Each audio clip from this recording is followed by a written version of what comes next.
ZPTC ఉప ఎన్నిక ఎంత ప్రశాంతంగా జరిగిందో మరి అందరికీ తెలుసు. మరి వైసీపీ పార్టీ వాళ్ళ ఓటమికి ఏ విధంగా ఓటమిని అంగీకరించలేక డైవర్షన్ పాలిటిక్స్ చేస్తాననే విషయం మన అందరికీ తెలుసు. మరి నిన్నటి రోజున ఉదయం 7 గంటలకే 15 బూతుల్లోనూ పోలింగ్ స్టార్ట్ అయింది. మరి వాళ్ళు ఏజెంట్లు రానిలేదు, మా వాళ్ళని రాలేదని నిన్న 10 గంటలకో 8 గంటలకో అవినాష్ రెడ్డి గారు మేము ఎన్నికలు బహిష్కరిస్తున్నామని చెప్పచ్చు. ప్రజాస్వామ్యబద్ధంగా ఎన్నికలు జరిగాయి కాబట్టి ప్రజలు మనం పెట్టిన ఇబ్బందులు ప్రజలకు తెలుసు కాబట్టి మనకు ఓటు వేయలేదని క్లారిటీ తీసుకున్న తర్వాత మరి అవినాష్ రెడ్డి గారు జగన్మోహన్ రెడ్డి గారు రీపోల్ కావాలా అన్నారు. మరి రీపోల్ అడిగింది వారు.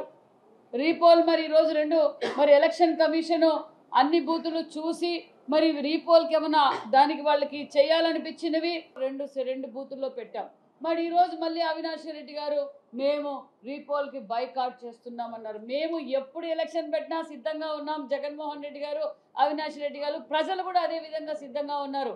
మరి ఈరోజు ఇందాక బీటెక్ రవి గారు చెప్పినట్లు ఈ 15 బూతుల్లోనూ మీరు అడిగారు, 2 బూతులు రీపోల్ జరుగుతుంది, మళ్ళీ దీన్ని అయితే పెట్టరు కదా, మరి ఎందుకు మీరు దీన్ని బైకాట్ చేస్తున్నారు? ప్రజలే మిమ్మల్ని బహిష్కరించేశారు అన్న విషయం మీకు తెలుస్తుంది. మీ డైవర్షన్ పాలిటిక్స్ చేయడం మీకు అలవాటే. ఈరోజు ఆ నెపాన్ని పోలీసుల మీద అంటారు, ఎలక్షన్ కమిషన్ అంటారు, తెలుగుదేశం పార్టీ వారిపైన అంటారు, రేపొద్దున పత్రికా విలేకరులపైన కూడా అంటారు.